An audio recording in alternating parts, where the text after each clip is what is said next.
Lelaki tanpa kasta, mengguncang dunia. Penulis Neliwati Nelisaja. Bab ke-10. Kelahiran Sang Putra.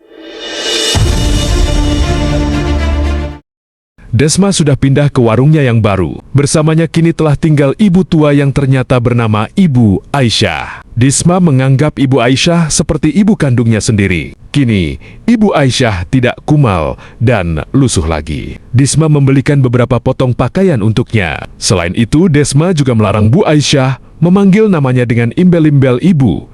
Cukup panggil Desma saja, ucap Desma ketika mereka mulai tinggal bersama. Ibu Aisyah sangat bahagia, diperlakukan sangat baik oleh Desma.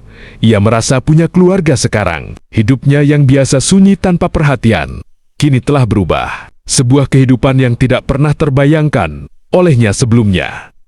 Desma tidak pernah keberatan menyayangi dirinya, bahkan Desma dengan penuh kasih merawatnya. Ketika ia jatuh sakit, Ibu Aisyah juga sangat menyayangi Desma.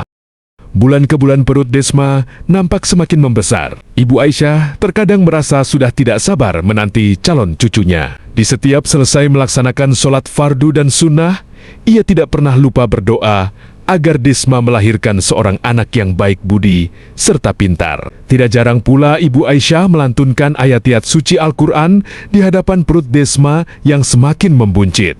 Usaha sarapan pagi mereka pun semakin maju dengan pesat. Beberapa bulan terakhir ini, mereka sudah menambah durasi buka warung mereka. Mereka yang biasanya hanya menjual sarapan pagi, kini telah menyediakan hidangan untuk makan siang.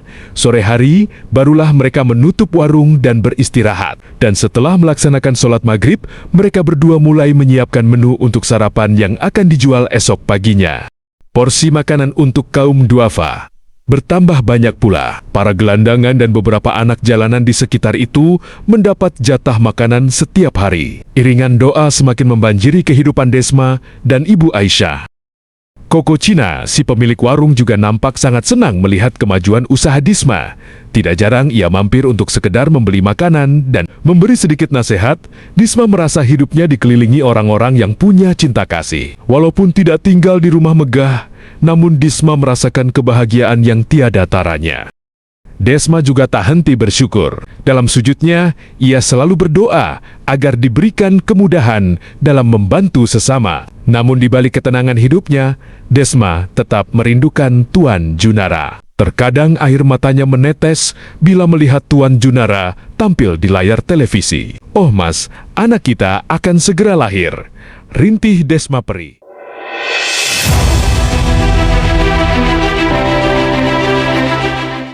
Hari itu Jumat pagi jam 8:30 WIB, Desma nampak meringis kesakitan ketika ia sedang sibuk melayani pembeli yang sedang sarapan di warungnya. Ibu Aisyah yang kebetulan melihat kejadian itu segera mendekati Desma dan mengambil alih pekerjaannya.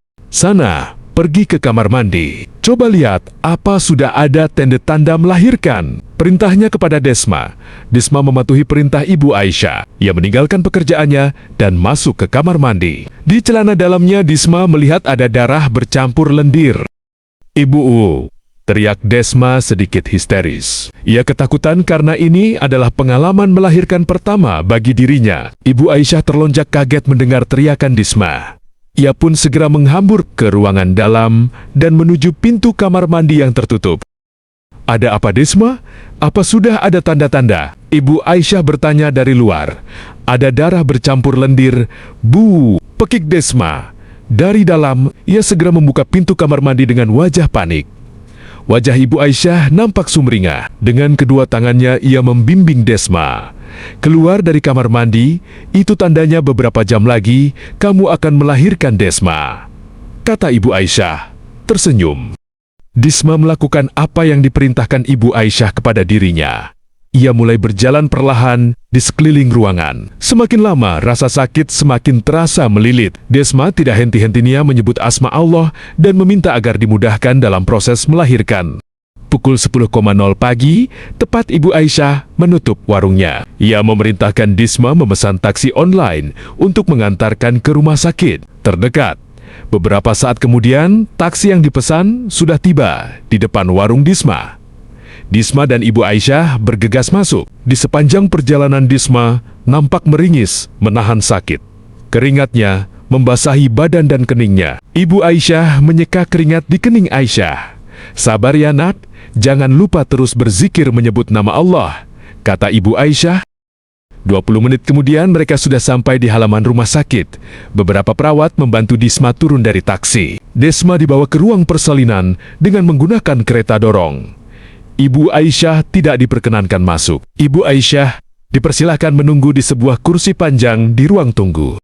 Ibu Aisyah menuruti apa yang dikatakan perawat. Ia duduk di antara beberapa orang lain yang mungkin sedang menunggui keluarganya juga. Di jari tangan kanan Bu Aisyah nampak seuntai tasbih yang terus bergerak perlahan. Mulutnya komat-kamit dan kepalanya ditundukkan serta kedua matanya terpejam. Ia berzikir terus-menerus tanpa henti. Ia mau mengiringi kelahiran cucunya dengan zikirnya menyebut asma Allah. 1 jam lebih telah berlalu, namun belum terdengar suara tangisan bayi dari dalam ruangan bersalin. Ibu Aisyah semakin menghusukkan pikirannya dalam zikir yang tidak putus. Dari speaker masjid mulai terdengar lantunan ayat suci. Al-Quran dikumandangkan, pertanda sebentar lagi akan masuk waktu sholat Jumat. Jarum jam terus berdetak dan waktu terus merangkak. Seiring kumandang, azan bergema dari pengeras suara masjid, terdengar pula lengkingan bayi yang menangis, menandakan awal kehadirannya di atas dunia. Ibu Aisyah tersentak dalam zikirnya. Senyumnya nampak mengambang. Ia berlari ke arah pintu ruang bersalin yang masih tertutup. Tak lama kemudian seorang dokter wanita nampak keluar dengan wajah ceria. Dengan sejumput senyuman ia menyapa Ibu Aisyah yang telah berdiri di depan pintu.